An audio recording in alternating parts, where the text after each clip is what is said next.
Hello အားလုံးပဲမင်္ဂလာပါရှင်ဒီတစ်ခါအမေးများတဲ့ကလေးဖလန်တဲ့ဝမ်းဆက်လေးတွေရောက်ထားပါတယ်ရှုပ်ရိုးရှုပ်သားနဲ့အသားနာ quality အထွေထူးညွှန်းစရာမလိုပါဘူးเนาะအယောင်ကာလာလေးတွေကလည်းအရန်ကိုမှလှတော့ပါရှင်ရှုပ်ရိုးရှုပ်သားဆိုရင်လေဒီမှာကြည့်လိုက်ဖလန်လေးတွေကလေဘေးအကွတ်လေးတွေကစားပေါ့เนาะတေးသေးတက်တက်လေးတွေချုပ်ပေးထားတယ်အိတ်ကက်လေးလည်းပါမယ်ပြီးလို့ရှိရင်သူကဒီမှာပေါ့เนาะ handmade အုံးကျဲသီးလေးတွေနဲ့ပါ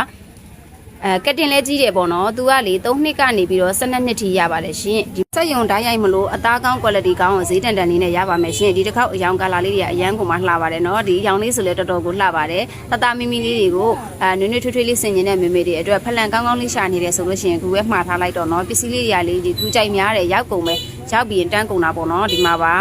အသားနာ quality လေးတွေအနီးကပ်လေးပြပေးတာပါရှင်တော်တော်လေးကိုမှဟိုလေးဝေးရတာလေးတက်တောင့်တက်တာရှိတယ်ပေါ့နော်ဒီကာလလေးဖလန်တယ်လေးတွေအရန်ကိုမှမေးကြတော့ပဲလူကြိုက်များတယ်ပေါ့နော်ဖလန်နေရကြတော့လေဒီလက်ရှိဘီရှီကလေးဆိုင်လေးတွေကကြတော့ရှားတိမရွေးဝတ်လို့ရတယ်ပေါ့နော်တသားတို့အတွက်ပဲစင်မလားမိမိတို့အတွက်ပဲစင်မလားအယောင်ဆုံးကာလာဆုံးလေးတွေဆိုင်မှာဝင်ထားပါတယ်